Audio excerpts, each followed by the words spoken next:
आज हम देखेंगे हमारे प्यारे प्यारे सब्सक्राइबर की एक बहुत ही मजेदार और अनोखी कहानी छनक टीवी के साथ। एक समय की बात है, एक छोटे से शहर में 5 दोस्त रहते थे। हर्षिता, नित्या, मन्नत, कशिश और साक्षी। ये पांचों एक दूसरे से बहुत अलग थे। हर्षिता बहुत साहसी थी, नित्या बहुत चालाक थी, मन्नत बहुत ही शांत और सोचने वाली थी, कशिश बहुत ही बहादुर और तेज थी और साक्षी बहुत दयालु और खुशमिजाज थी। एक दिन वे पांचों ने गर्मियों की छुट्टियों में पास के जंगल में घूमने का फैसला किया। उन्होंने सुना था कि उस जंगल में एक बहुत ही पुरानी रहस्यमयी गुफा थी जिसे कोई भी आज तक नहीं ढूंढ पाया था। जैसे ही वे जंगल में घुसे, उन्हें एक अजीब नक्शा मिला जो बहुत पुराना लग रहा था। यह नक्शा उन्हें गुफा तक का रास्ता दिखा रहा था, लेकिन रास्ता बहुत ही मुश्किल और रहस्यमय था।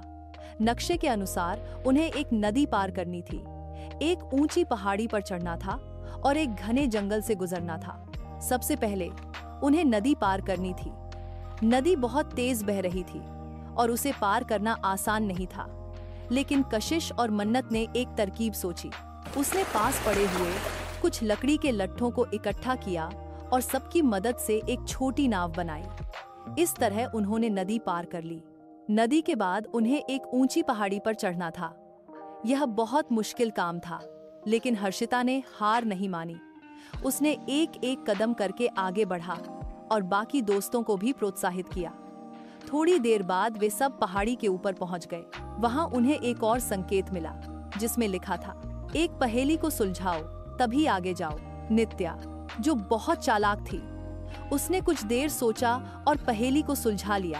अब उन्हें आखिरी चुनौती का सामना करना था, घना जंगल। इस जंगल में बहुत अंधेरा था और रास्ता भी नहीं दिख रहा था। लेकिन तभी साक्षी ने एक तरकीब सोची। उसने अपनी टॉर्च की रोशनी को एक पेड़ की टहनी पर डाला, जिससे उसकी परछाई जमीन पर एक तीर की तरह दिखी। सबने उस तीर का पीछा किया और वे गुफा के पास पहुंच गए। जब वे गुफा के अंदर घुसे तो उन्हें कोई खजाना नहीं मिला। गुफा के अंदर उन्हें एक पुरानी डायरिया मिली जिसमें उस गुफा के पीछे की पूरी कहानी लिखी थी। वह डायरी एक महान वैज्ञानिक की थी जो लोगों को सिखाना चाहता था कि जब हम सब मिलकर काम करते हैं तो कोई भी समस्या बड़ी नहीं होती। यह बात पढ़कर सभी दोस्त बहुत खुश हुए। उन्होंने समझा कि सच्चा खजाना खजाने में नहीं, बल्कि एकता, साहस और बुद्धिमत्ता में था।